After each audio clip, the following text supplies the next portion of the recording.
국회 연금개혁안이 진통 끝에 여야 합의에 성공하면서 28년 만에 보험료가 오르게 됐습니다.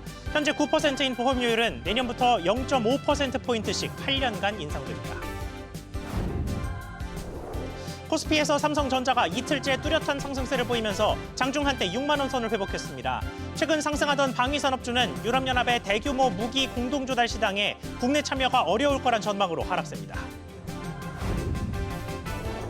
이재명 더불어민주당 대표가 이재용 삼성전자 회장을 만나 역대 첫 공식 회동을 가졌습니다. 다만 반도체 특별법과 관련된 언급은 나오지 않았습니다. 서울 강남 3구의 아파트값이 이번 주에도 급등 추세를 이어갔습니다. 마포와 용산, 성동 등으로 상승세가 번지는 추세도 계속돼 토지거래 허가구역 해제 여파가 이어지는 모습입니다.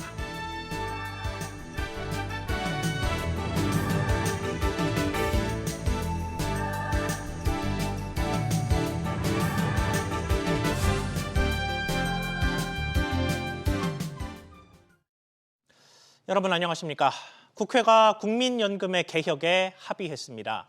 보험료는 28년 만에 인상되고 받게 되는 연금의 액수도 올라갑니다. 이로써 이전 정부 때부터 몇 차례 시도했지만 매 시도 과정마다 난항을 겪었던 연금 개혁의 일부가 달성됐습니다. 하지만 이번 개편은 내는 돈과 받는 돈의 수치만 바뀌었을 뿐 구조적인 문제, 이를테면 공무원 연금과의 통합 등은 새로운 특별위원회로 공이 넘어갑니다. 개편된 내용과 또 앞으로 논의하게 될 내용 취재기자 연결해서 알아보겠습니다. 김기송 기자.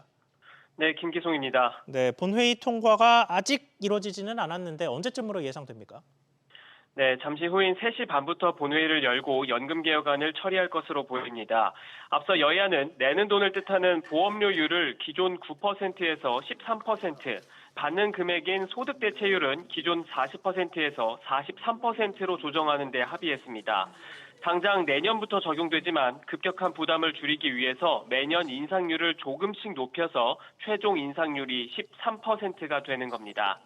금액으론 27만 원에서 39만 원으로 12만 원 정도 오르는데 절반은 회사가 내기 때문에 가입자가 실제로 부담을 하는 것은 월 6만 원 정도입니다.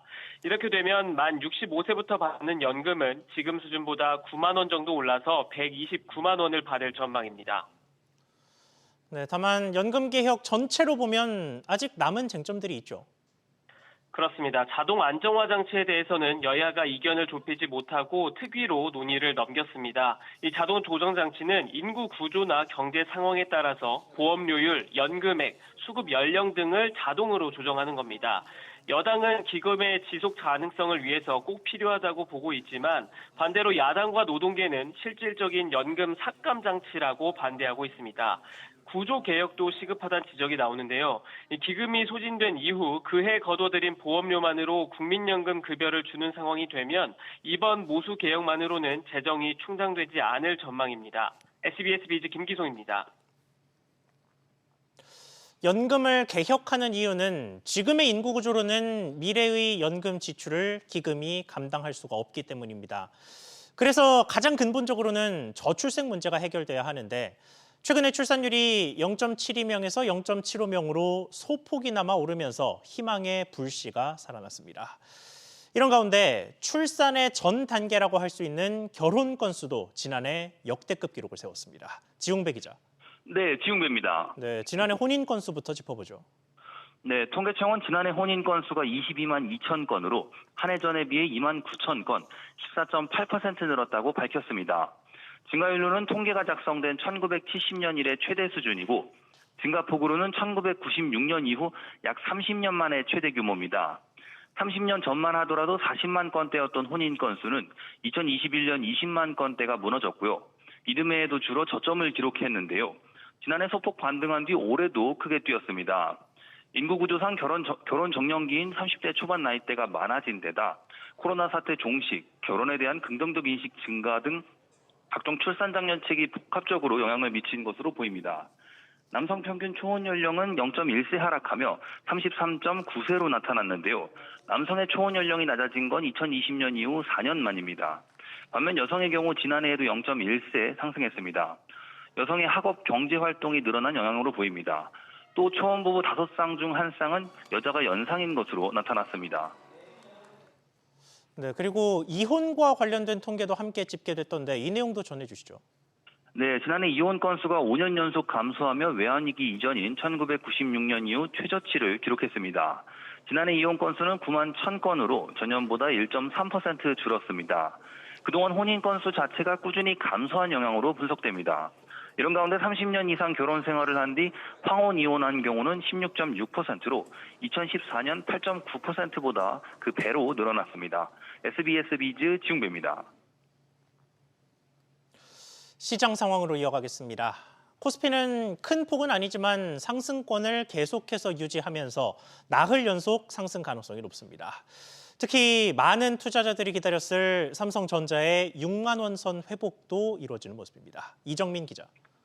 네, 이정민입니다. 네, 삼성전자 흐름부터 짚어보죠. 네, 삼성전자는 어제보다 2.7% 오른 6만 원 인근에서 거래되고 있습니다. 장중 6만 원 회복은 지난해 10월 23일 이후 약 5개월여 만에 처음입니다. SK 하이닉스도 업계 최초로 AI용 D램 신제품인 HBM4를 엔비디아 등에 공급한 것으로 추정되면서 2% 넘게 오른 21만 원에 거래 중입니다. 범용 반도체 업황 반등 기대감과 미국 투자은행 모건 스탠리의 목표가 상향 소식에 반도체주는 랠리를 펼치고 있습니다. 특히 젠슨왕 엔비디아 CEO가 삼성전자 HBM3 제품을 엔비디아에 공급하기를 기대하고 있다고 밝혀 삼성전자의 호재로 작용하고 있습니다. 이에 따라 장 초반 2650까지 올랐던 코스피는 2640선 안착을 시도하고 있습니다. 외국인이 4,800억 원, 기관이 420억 원 넘게 순매수하며 2시 50분 기준 어제보다 0.38% 오른 2,638.65에 거래 중입니다. 다만 외국인과 기관의 매도세에 코스닥은 1.59% 떨어지며 730선이 무너진 채 거래되고 있습니다. 네, 그런데 코스피 시총의 15% 이상을 차지하는 삼성전자가 2% 넘게 올랐는데 코스피의 전체 상승세는 그에 비하면 조금 약하단 말이죠. 어디가 하락하고 있습니까? 네, 한화 에어로스페이스가 4%, LIG 넥스원은 5% 넘게 급락하고 있습니다. 유럽연합발 수혜 불발 전망이 악재로 작용하고 있는데요. 앞서 EU는 약 238조 원 규모의 무기 공동조달 대출금 지원 규정을 발표했습니다. 우리나라처럼 양자 안보 파트너십을 체결한 나라가 공동조달에 참여할 수 있도록 규정하면서 방산주가 훨훨 날았는데요. 세부적으로 보면 우크라이나 지원용 무기 공동구매에 직접 참여하는 등 조건으로 인해 우리 기업이 직접 계약을 따내기 어렵다는 관측이 나오면서 주가가 떨어지고 있습니다. SBS 비즈 이정민입니다. 이재용 삼성전자 회장은 최근에 재계와 접촉을 늘리고 있는 이재명 더불어민주당 대표와 공식 회동했습니다. 이재명 대표는 삼성이 잘 돼야 나라가 잘 된다며 삼성에 힘을 실었습니다만 관심을 모았던 반도체 특별법 관련 논의는 없었습니다. 안지혜 기자. 네, 안지혜입니다. 네, 두 사람의 공식 회동이 이번이 처음이라면서요? 그렇습니다. 이재명 더불어민주당 대표는 오늘 오전 삼성전자가 운영하는 소프트웨어 교육기관 삼성 청년 소프트웨어 아카데미 사피 서울 캠퍼스를 찾아서 이재용 회장과 만났습니다. 두 사람이 공식적으로 회동한 건 이번이 처음입니다. 로비에서 직접 이 대표를 맞이한 이 회장은 모두 발언을 통해서 사피는 단순히 사회공헌을 떠나 사회와의 동행이란 이름으로 대한민국 미래와 청년들을 위해 투자한다는 생각으로 운영해 왔다고 밝혔는데요. 이 대표도 화답했습니다. 기업이 잘 돼야 나라가 잘 되고 삼성이 잘 살아야 삼성에 투자한 사람들도 잘 삽니다. 경제 성장에 지금까지 해왔던 것처럼 견인차 역할을 잘해주시길 부탁드립니다. 네, 두 사람은 인사말을 나눈 이후 10분가량 비공개 환담 후 소프트웨어 교육 현장을 함께 둘러봤습니다. 네, 10분이면 긴 시간은 아니긴 합니다만 비공개 대화에서는 어떤 이야기가 오갔습니까? 네, 조승래 민주당 수석 대변인은 대규모 투자가 필요한 분야에 정치권이 적극 지원하겠다라는 얘기가 오갔고 또 정부와 기업이 긴밀한 협력을 통해서 공공외교에 대응해야 한다는 논의도 있었다 이렇게 전했는데요. 최근 미국의 관세 정책 등으로 대내외 불확실성이 높아진 것을 염두에 둔 대화로 풀이됩니다. 다만 당초 전망이 나왔던 상법 개정안이나 주 52시간 예외 조항을 놓고 논란이 이어지고 있는 반도체 특별법 등 현안에 대한 논의는 없었습니다. 오늘 이재용 회장도 간담회와 관련해서는 별다른 소회를 밝히지 않고 자리를 떠났습니다. SBS 비즈 안지입니다. 기업들 곳곳에서는 주주총회가 열리고 있습니다. 오늘은 내수 소비 부진의 영향을 가장 크게 받을 수밖에 없는 유통기업들의 주주총회가 많이 열리는데요. 어려운 상황 속에서 신사업을 찾거나 회사의 이름을 바꾸려는 곳들도 속속 등장하는 모습입니다. 신채연 기자. 네, 신채원입니다. 네, 우선 오늘 신라 호텔이 포문을 열었습니다. 어떤 이야기 나왔습니까? 네, 이부진 호텔신라 사장은 업의 본질에 집중하겠다며 고객 관점에서 매력적인 상품을 만들어 새로운 성장의 기틀을 마련하겠다고 말했습니다. 그 일환으로 호텔신라는 오늘 주총에서 사업 목적의 종합휴양업과 콘도미니엄 분양, 노인주거 사업 등을 새로 추가했습니다. 호텔신라는 지난해 면세점 사업에서 700억 원의 손실을 봤는데요. 고령화 속에 경제력 있는 시니어 고객을 겨냥한 신사업을 추진할 것으로 보입니다. 식품 기업들도 수십 년 한 우물에서 벗어나 새 먹거리 찾기에 안간힘인데요. 농심은 농업에 자동화 시스템을 도입한 스마트팜 사업을, 동원 F&B는 반려동물 용품 유통을 사업 목적에 추가할 예정입니다. 네, 그리고 회사 이름을 바꾸는 곳들도 있다고요. 네, 그렇습니다. 오뚜기는 해외에서의 인지도를 높이기 위해 영문 이름을 바꾸기로 했습니다. K푸드에 대한 해외 소비자들의 관심이 날로 커지고 있지만 오뚜기는 국내 사업 비중이 절대적으로 큰 상황인데요. 쉬운 영문 브랜드로 해외 시장 공략을 강화할 것으로 보입니다. 아모레퍼시픽 그룹은 지주사의 정체성을 명확히 하기 위해 사명을 아모레퍼시픽 홀딩스로 바꾸고 신세계의 부동산 사업 자회사인 신세계 센트럴시티도 사명에서 시티를 떼면서 도심만이 아닌 사업 지역 확대를 준비하는 분위기입니다. SBS 비즈 신채원입니다. 서울의 토지거래 허가제를 둘러싸고 최근 한 달간 쉼없이 요동쳤던 부동산 관련 소식 짚어보겠습니다. 시점을 잘못 잡은 규제 완화로 크게 자극을 받은 부동산 시장이 안정될 기미를 보이지 않고 있습니다. 이번 주에도 강남 3구는 물론이고 서울 곳곳의 아파트 값이 상승세를 이어갔는데 자세한 상황을 류정현 기자가 전하겠습니다. 서울 송파구에 위치한 한 아파트입니다. 지난 1일 전용 면적 84제곱미터 아파트가 27억 4천만 원에 거래됐는데 한 달 전보다 4억 원가량 올랐습니다. 서울시가 지난달 12일 토지거래 허가제를 해제한 이후 강남권 아파트 가격은 가파르게 치솟았습니다. 지난 17일 기준으로 강남 서초 송파구의 전주 대비 아파트 가격 상승률은 0.7에서 0.8%에 달합니다. 서울시 전체 자치구 평균 상승률 0.25%를 크게 웃도는 수치입니다.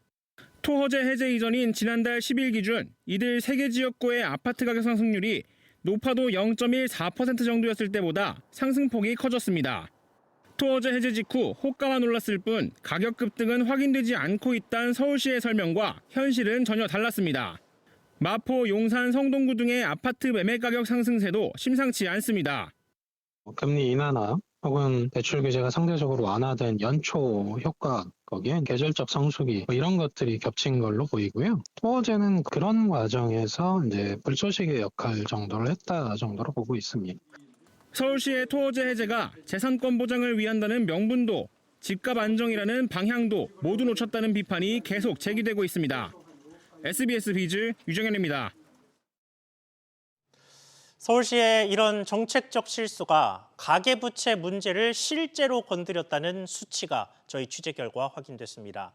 서울시가 토지거래 허가구역 지정을 해제했던 게 지난달 12일, 그로부터 딱 한 달이 지난 이달 13일부터 대형은행들의 주택담보대출이 걷잡을 수 없이 늘었습니다.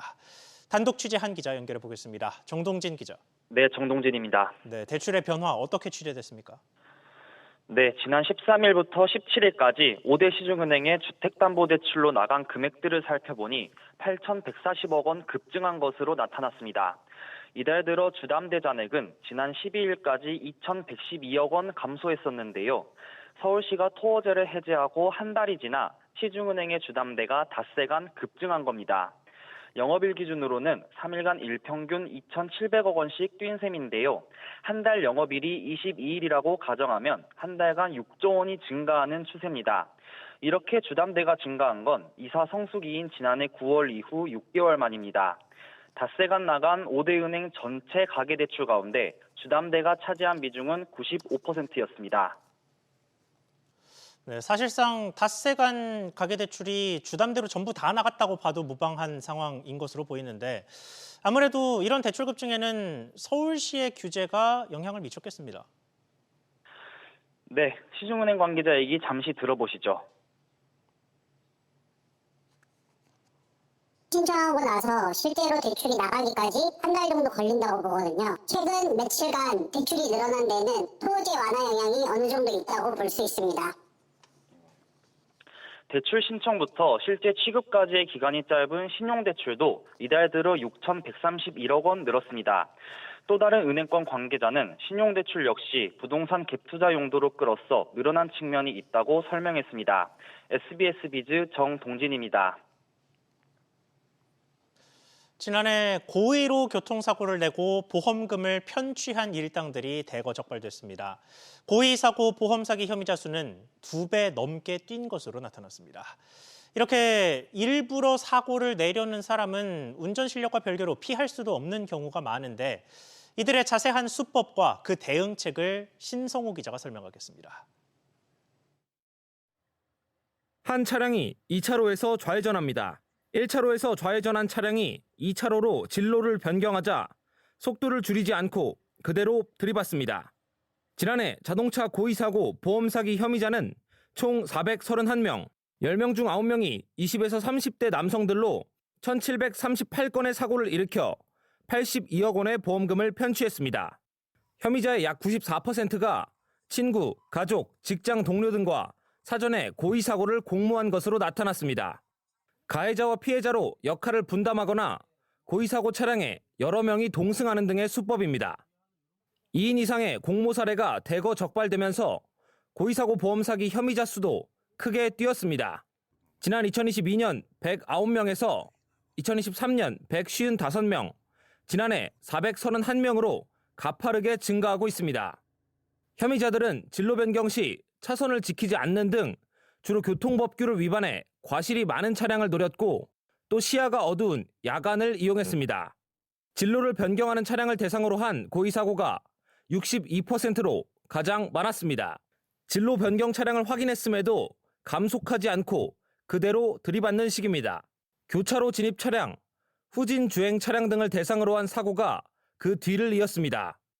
고의사고가 의심되시면 합의는 신중하게 결정하시고 보험사나 경찰에 알려 도움을 요청하는 한편 블랙박스 등 입증에 필요한 증거자료 확보도 매우 중요합니다. 금융당국은 자동차 고의사고와 알선, 유인에 대한 기획조사를 확대할 계획입니다. SBS 비즈 신성우입니다. 물가 오름세가 멈출 기미를 보이지 않고 있습니다. 농심에 이어서 오뚜기도 라면 가격을 올립니다. 식품값의 인상이 이어지는 가운데 대표적인 서민 음식마저 가격 부담이 커지고 있습니다. 이정민 기자, 오뚜기 라면은 또 가격이 얼마나 오릅니까? 네, 오뚜기는 다음 달부터 16개 라면 값을 평균 7.5% 인상합니다. 이에 따라 대표 제품인 진라면은 대형마트 기준 716원에서 790원으로 10.3% 오릅니다. 오뚜기의 라면값 인상은 지난 2022년 10월 이후 2년 5개월 만인데요. 오뚜기 측은 원가와 인건비 부담이 누적됐다고 설명했습니다. 농심도 지난 17일부터 라면과 과자 가격을 올리면서 신라면 가격이 다시 1,000원대로 올라왔습니다. 네, 마트를 가나 외식을 하나 가격이 점점 부담스러워지는 모습입니다. 맞습니다. 오뚜기는 다음 달부터 3분 카레와 짜장 제품 가격도 2,500원으로 13.6% 올립니다. 한국 맥도날드는 오늘부터 20개 메뉴 가격을 평균 2.3% 올리면서 대표 메뉴인 빅맥 세트가 7,400원이 됐습니다. 매장보다 배달 가격을 높게 받는 이중 가격도 확산하고 있는데요. 이디야 커피는 배달앱 가격을 매장가보다 300원에서 500원 올렸고 맘스터치와 굽네치킨도 배달가를 높이는 가맹점들이 늘고 있습니다. SBS 비즈 이정민입니다. 이렇게 매번 가격이 올랐다는 소식만 전해드리는데 반대 소식도 하나 전해보겠습니다.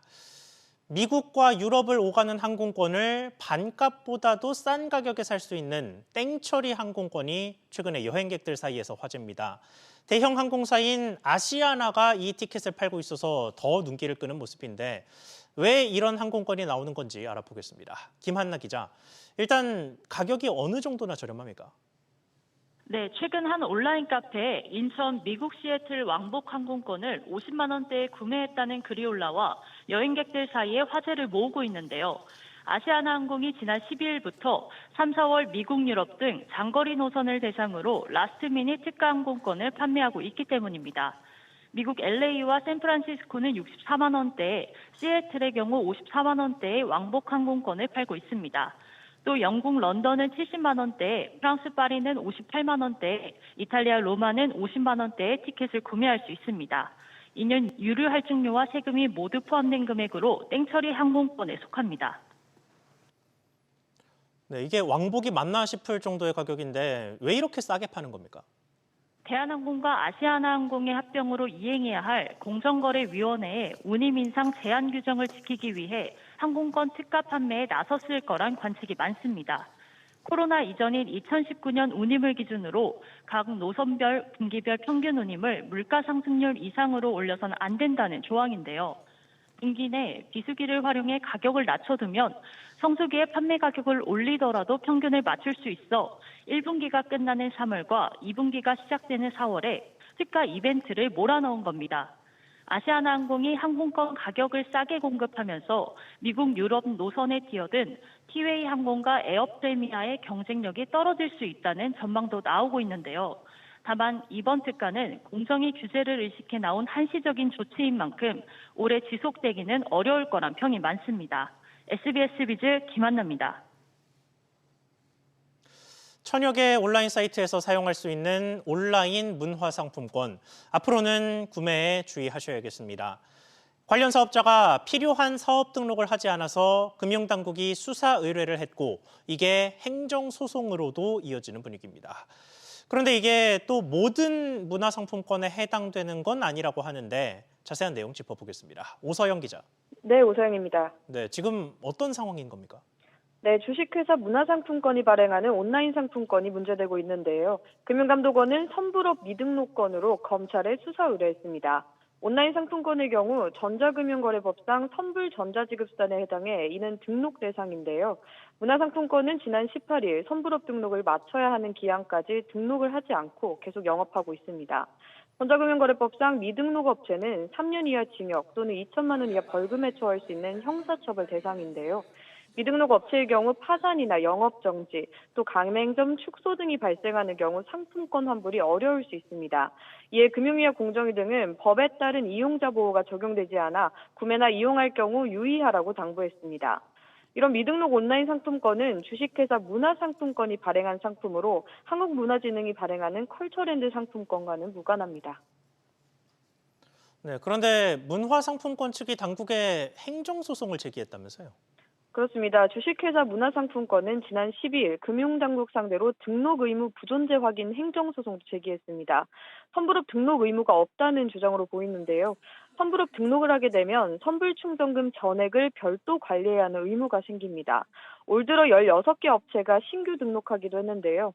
주식회사 문화상품권은 지난해 말 기준 재무 상황을 보면 현금은 40억 원가량 보유하고 있으며 상품권 예수금은 1,100억 원에 달합니다. SBS 비즈 오서영입니다.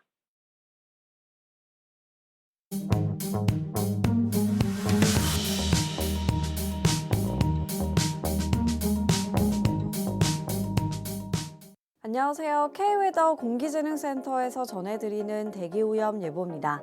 전국 공기질 실황입니다. 곳곳으로 먼지 농도가 높게 나타나고 있습니다. 다음은 서울시동별 공기질 실황입니다.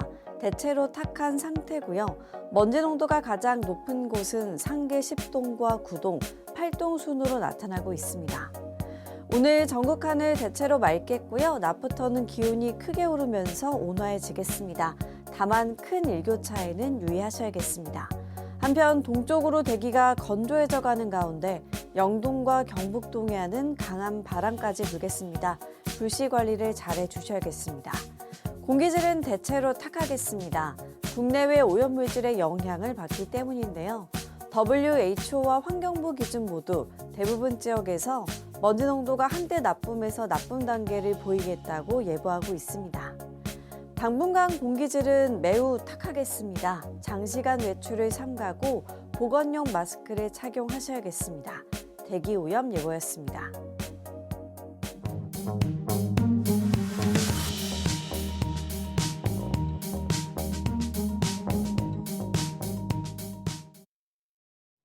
뉴스 마치겠습니다. 시청해주셔서 고맙습니다.